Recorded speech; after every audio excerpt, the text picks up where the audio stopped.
Vous êtes nombreux à rencontrer des difficultés par rapport au transport de vos marchandises ou bien même à votre lieu de voyage de départ jusqu'à l'arrivée. Il y a des conditions juridiques spécifiques qui réglementent les contrats de transport. Si vous voulez avoir la suite de cette vidéo, regardez-moi jusqu'à la fin et n'oubliez pas surtout de vous abonner sur ma chaîne YouTube.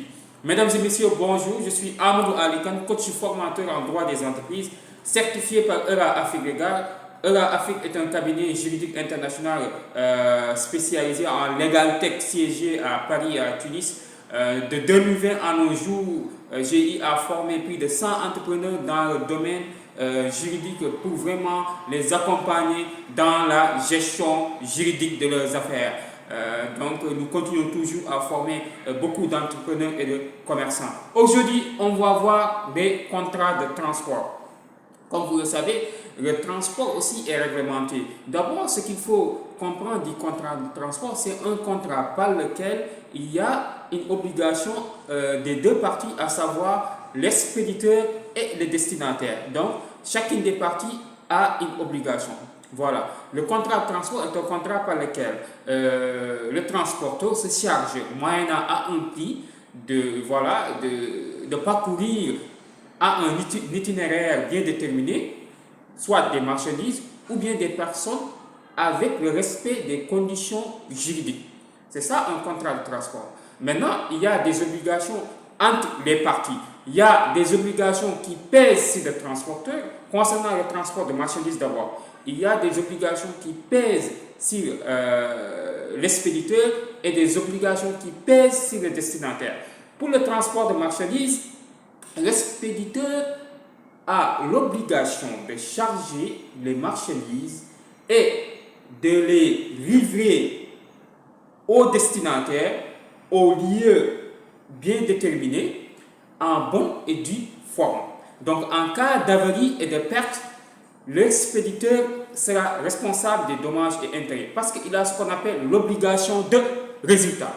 Voilà. Et le destinataire doit se charger au déchargement, doit vérifier, doit veiller au déchargement de la marchandise et payer le prix si c'est port payé, si c'est port dû.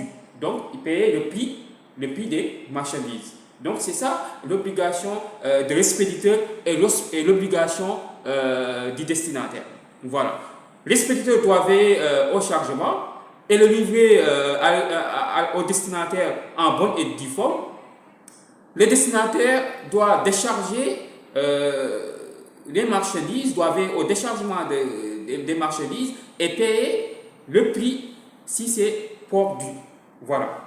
Maintenant, concernant les obligations par rapport au transport des personnes, là-bas, au début, c'est les personnes qui doivent payer les prix de leur voyage, les tarifs de leur voyage. Ils ont l'obligation de payer les tarifs de leur voyage et le transporteur doit veiller à la sécurité du transport, doit veiller à la sécurité des bagages. Donc en cas d'avarie ou bien en cas de perte de bagages, le transporteur est responsable aussi. Donc c'est ça que je voulais vous parler aujourd'hui par rapport au contrat de transport. Si vous voulez avoir vraiment des vidéos complètes sur des autres types de contrats en matière de prestation de services, parce que le contrat de transport est qualifié dans le cadre des contrats de prestation de services. Je suis là, abonnez-vous sur ma chaîne YouTube et veillez à s'inscrire à nos formations. Donc je vous offre des formations en ligne. Contactez-nous au 77 290 28 31. 77 290 28 31. Nous vous donnons rendez-vous la semaine prochaine. Au revoir. Merci beaucoup.